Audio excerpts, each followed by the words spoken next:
नमस्कार दोस्तों, आज हमारे साथ हैं नायब तहसीलदार पवन चंदेलिया जी और इनसे मैं आज डायरेक्ट रूबरू हुआ हूँ और सोशल डिस्टेंसिंग का पूरा पालन करते हुए ये एक इंटरव्यू सीरीज़ में हम लेकर आए हैं अगला वीडियो। और इसमें आप जानेंगे बहुत सारे क्वेश्चंस, आपकी जो क्वेरीज़ हैं वो भी हम समझ सकते हैं। अभी लॉकडाउन की सिचुएशन में जब आप घर में हैं तो आप इस टाइम को बेस्ट यूटिलाइज़ कर सकते हैं और साथ ही साथ अपनी तैयारी को आप बूस्टअप कर सकते हैं। तो स्वागत है पवन भाई, कैसे हैं आप? धन्यवाद, मैं अच्छा हूँ।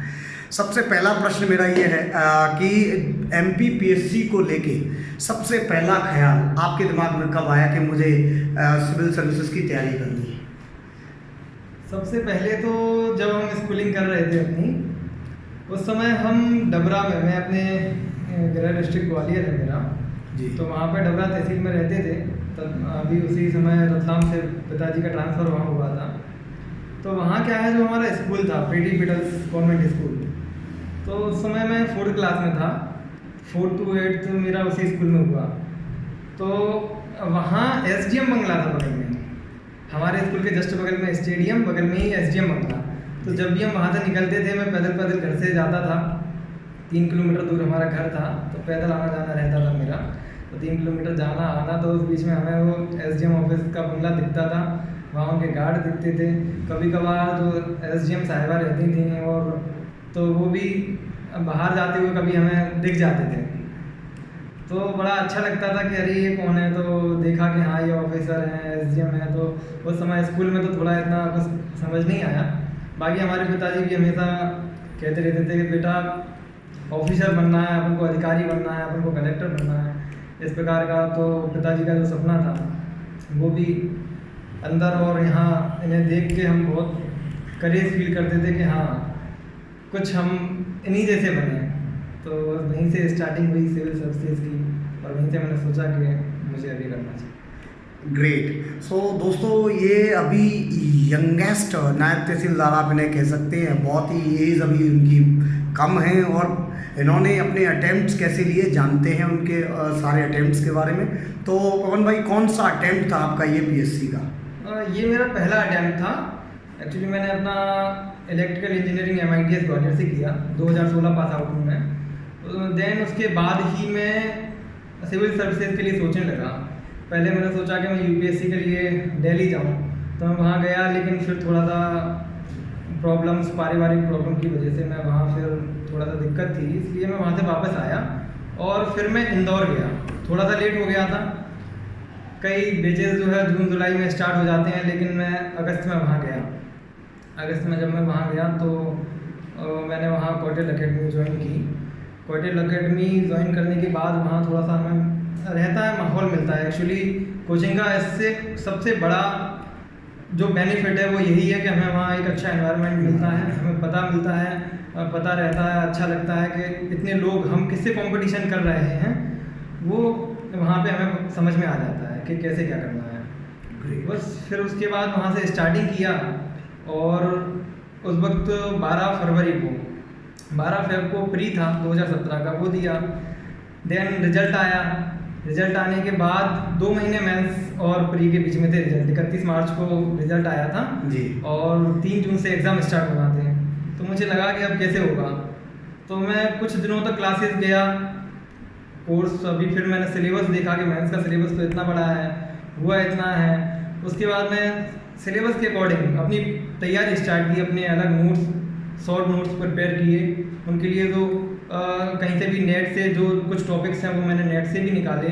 कुछ टॉपिक्स जो हैं जो अन्य किताबों में थे, तो उनसे मैंने अपना शॉर्ट नोट्स तैयार किए और वो काफ़ी हेल्पफुल भी रहे। जब मैंने एग्ज़ाम दिया तो एग्ज़ाम समय में इजीली रिवीजन आसानी से उससे हो गया पूरा। ग्रेट। तो ये दोस्तों इनका पहला अटेम्प्ट था। अब मैं इनसे ये जानना चाहूँगा कि आपके मेंस और इंटरव्यू के जो मार्क्स थे वो मार्क्स क्या थे? जी। मेरे मेंस में 745 मार्क्स थे मेंस में, और इंटरव्यू में मुझे 100 मार्क्स मिले थे। ग्रेट।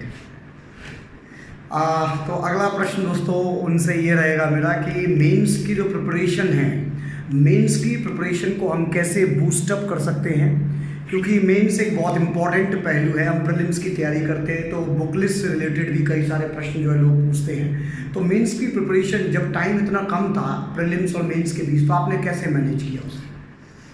हाँ, ये बात तो है, टाइम तो बहुत कम था उस वक्त। मुझे भी डर लग रहा था कि टाइम इतना कम है, मेंस कैसे हो पाएगा। लेकिन फिर सबसे पहली चीज़ है कि जो भी स्टूडेंट तैयारी कर रहे हैं या मैं भी तैयारी कर रहा था उसी वक्त, एक अभी भी मैं क्या करता हूँ, अभी भी जो प्रिपरेशन चल रही है, मैं सिलेबस हमेशा रिवाइज़ करता हूँ। सिलेबस रिवाइज़ करना बहुत ज़रूरी है। आपको सिलेबस याद रहना चाहिए कि हमारे 1.1 में क्या है, 1.2 में क्या है, हिस्ट्री में कितना है, कहाँ से पोर्शन आता है, कहाँ से ज्योग्राफी का आता है। और जो छोटे छोटे पोर्शन होते हैं उन्हें कई बार स्टूडेंट्स भूल जाते हैं करना, कि बस बड़ा पोर्शन, और वहाँ से ज़्यादा क्वेश्चंस पेपर में कई बार आ जाते हैं। तो मैंने सिर्फ सिलेबस की डीप स्टडी की, सिलेबस अच्छे से देखा और टू द सिलेबस बिल्कुल मैंने तैयारी स्टार्ट कर दी।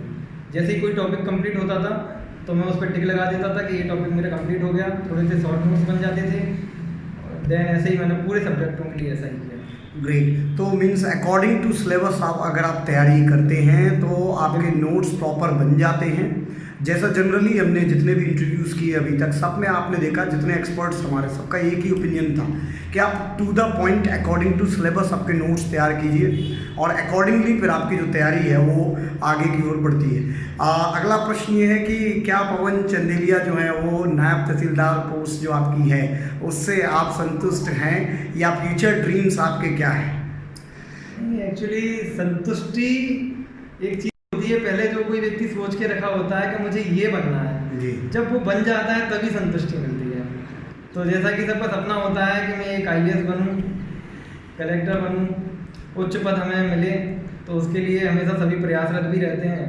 अभी पहला अटैम्प्ट था तो उसमें कुछ मेंस में मेरा जो थर्ड पेपर था उसमें थोड़ा सा कम मार्किंग हुई थी। जैसा कि आपने देखा इंटरव्यू में भी मार्किंग मेरी कम थी, तो इस वजह से थोड़ा नायब तहसीलदार पद से संतोष करना पड़ा उस वक्त। लेकिन उसके बाद से मैं लगातार प्रयासरत हूँ। ओके। तो दोस्तों अब जानते हैं अगला महत्वपूर्ण सवाल कि अकॉर्डिंग टू सिलेबस तैयारी की, क्या इसमें आपने ऐसी कोई हैंडबुक्स यूज़ की जो बहुत इंपॉर्टेंट हो सकती हैं स्टूडेंट्स के लिए? ऐसी कौन कौन सी जो बुक लिस्ट आप बता सकते हैं, कौन सी किताबें थी जिनको आपने अपने सपोर्ट के तौर पर यूज़ किया और वो जो है हमारे स्टूडेंट्स के भी काम हो सके? बिल्कुल। आप सभी ने बहुत टॉपर्स के इंटरव्यूज़ देखे होंगे और सभी एक ही चीज़ बोलते हैं, वही किताबें हैं। पॉलिटी के लिए आपको पता ही है कि एम लक्ष्मीकांत, और ऐसे ही हिस्ट्री के लिए मैक्सिमम नोट्स जो हैं कुछ कोचिंग्स के बहुत अच्छे हैं। जैसे दृष्टि के नोट्स हिस्ट्री के लिए एकदम परफेक्ट हैं। तो मैंने हिस्ट्री तो मैक्सिमम नोट्स से ही की, क्योंकि हिस्ट्री में जो पोर्शन होते हैं वो बड़े बड़े पोर्शन होते हैं और अगर आप कम समय में अच्छा करना चाहते हैं तो बुक्स पढ़ सकते हैं कुछ टॉपिक्स के लिए, लेकिन पूरी बुक्स नहीं पढ़ी जा सकती, इसलिए वो नोट्स ज़्यादा बेनिफिशियल रहते हैं। आपकी जो तैयारी जब आप कर रहे थे स्टूडेंट लाइफ में, अभी जब आप थे, तो जनरली एक क्वेश्चन होता है हमारा, जितने भी हमारे जो लर्नर्स हैं वो हमेशा ये क्वेश्चन पूछते हैं कि सर कितने घंटे पढ़ना चाहिए, चाहे कोई सेमिनार हो चाहे कोई भी चीज़ हो, ये कॉमन क्वेश्चन हमेशा होता है। और ये प्रश्न मैंने सभी हमारे जितने भी टॉपर्स थे सबसे ये पूछा। तो आपके क्या वो स्टडी आवर्स डिसाइडेड थे या कोई अलग स्ट्रेटजी तैयार की थी? नहीं, स्ट्रेटजी सबकी अपनी अपनी रहती है। कोई टारगेट को लेके पढ़ाई करता है कि मैंने आज का ये टारगेट एक कर रखा है कि मेरे को ये कंप्लीट करना है, इसका ये पोर्शन कंप्लीट करना है, सिलेबस का ये कंप्लीट करना है, तो वो करते हैं। और रही बात आवर्स की, तो ऐसा कुछ नहीं है। कोई अगर बोले कि मैं 10 घंटे पढ़ता हूँ तो 10 घंटे पर डे पढ़ ही लेंगे, तो ऐसा तो मुझे लगता नहीं, क्योंकि मैं कभी नहीं पढ़ पाया 10 घंटे तो। और ऐसा है कि टारगेट एक बना लेते थे कि ये सिलेबस है, इतने दिन हैं, इतने दिन के अंदर हमें ये कंप्लीट करना है। फिर उसके बाद अपने 10 दिन इसलिए बचाना है कि हम रिवाइज कर सके, अपनी टेस्ट सीरीज दे सके और अपनी प्रैक्टिस कर सके। इसके लिए इस प्रकार से मैंने डिवाइड किया था और डिवाइड करने के बाद मैंने उसे फिर कंप्लीट किया। ग्रेट। अगला प्रश्न जो होगा मेरा वो सिंपल सा एक प्रश्न है कि हमारे अंदर एक इंस्पिरेशन हमें चाहिए होता है कोई भी लक्ष्य को हासिल करने के लिए, एक सोर्स ऑफ इंस्पिरेशन होता है हमेशा से। क्योंकि जब हम तैयारी कर रहे होते हैं तब भी कई बार ऐसा टफ टाइम होता है हमारे पास कि हमें लगता है we should switch on this, अब यहाँ से बंद करते हैं, आगे दूसरे करियर की ओर सोचते हैं, या कुछ भी ऐसे तमाम घटनाएं हमारे जीवन में होती, तो एक ऐसा सोर्स ज़रूर होता है जो हमें रोकता है कि नहीं, मेरा लक्ष्य यही है और मुझे यहाँ जाना है। वो सोर्स ऑफ इंस्पिरेशन क्या था? वो सोर्स ऑफ इंस्पिरेशन तो एक ही था। हमारे पिताजी हमेशा बोलते रहते थे कि बेटा बनना तो IAS ही है, बनना तो बड़े अधिकारी है। उन्होंने बोला अच्छा फलाना ये बन गए हैं, फलाने ऐसा ही बन गए हैं, ये बन गए हैं, ये नहीं बेटा बनना ये तो यही है। तो एक दिन हमारे पिताजी ने मुझे बोला था बेटा मेरे को सपना आया कि तुम कुछ बन गए हो, तो इसलिए तुम्हें करना तो ये। उस वक्त उन्होंने ये नहीं बोला कि आपको ये करना है, बस मुझे ये बताया कि बेटा मुझे ऐसा ऐसा सपना आया था। अच्छा तो वही जो सपना था उनका, वो मेरी इंस्पिरेशन था, वही मुझे मोटिवेट करता रहता था। ग्रेट। तो आपने देखा इनकी कहानी इतनी दिलचस्प है। अब मैं फिर से इनको ले चलता हूँ उनके स्टूडेंट लाइफ में। जब आप अपनी तैयारी कर रहे थे, इंदौर भी जब आप गए, तो उस समय तैयारी करते हुए जब पहले अटेम्प्ट में ही आपने इस एग्ज़ाम को क्रैक किया है ना, जैसा मेरे सभी लर्नर्स को, तो उस समय की जो कठिनाइयाँ थी, सिचुएशन थी, क्या कुछ आइडिया स्टूडेंट को मिल सकता है कि किस सिचुएशन में आपने तैयारी की? उसमें कठिनाइयाँ तो इसमें ज़रूर आती हैं, बिना कठिनाई के तो कोई भी मतलब PSC क्या है कि पहले तो सबसे पहली कठिनाई ये रहती है कि हमें करना क्या है, क्या छोड़ना है अगर कम समय में आपको सफलता प्राप्त करना है। तो यही पहले देखना पड़ा। शुरू में थोड़ा डर भी लगा। शुरू में देखा कि अरे कई लोग तो 5 अटैम्प्ट दे चुके, 6 अटैम्प्ट दे चुके, लेकिन फिर भी उनका नहीं हुआ। तो कैसे, तो अपने आप को थोड़ा सा ऐसा महसूस हुआ कि अरे ये तो इतना पढ़ चुके हैं, उसके बाद भी क्यों नहीं, शायद हमें भी समय लग जाएगा। तो ऐसा लगा। और फिर वहाँ पे जब बाहर रहते हैं तो कठिनाई तो बहुत सारी रहती हैं। हमारे भैया हैं तो वो मेरे से बड़े हैं, वो भी ब्लाइंड हैं, तो वहाँ पे उस वक्त वो BA म्यूज़िक कर रहे थे, bachelor in music, government music college Indore से। तो हम दोनों साथ में ही रहते थे।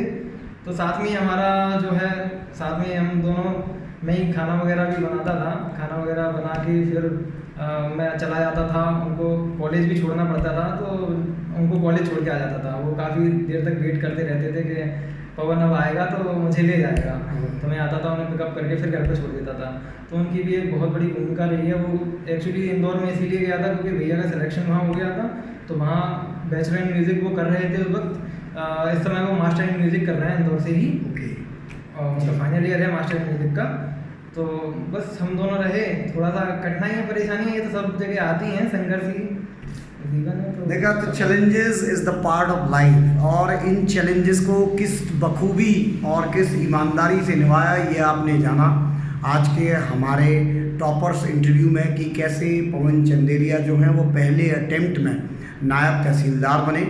और अभी हम जानते हैं कि अभी प्रेजेंट में सर एज क्या होगी आपकी?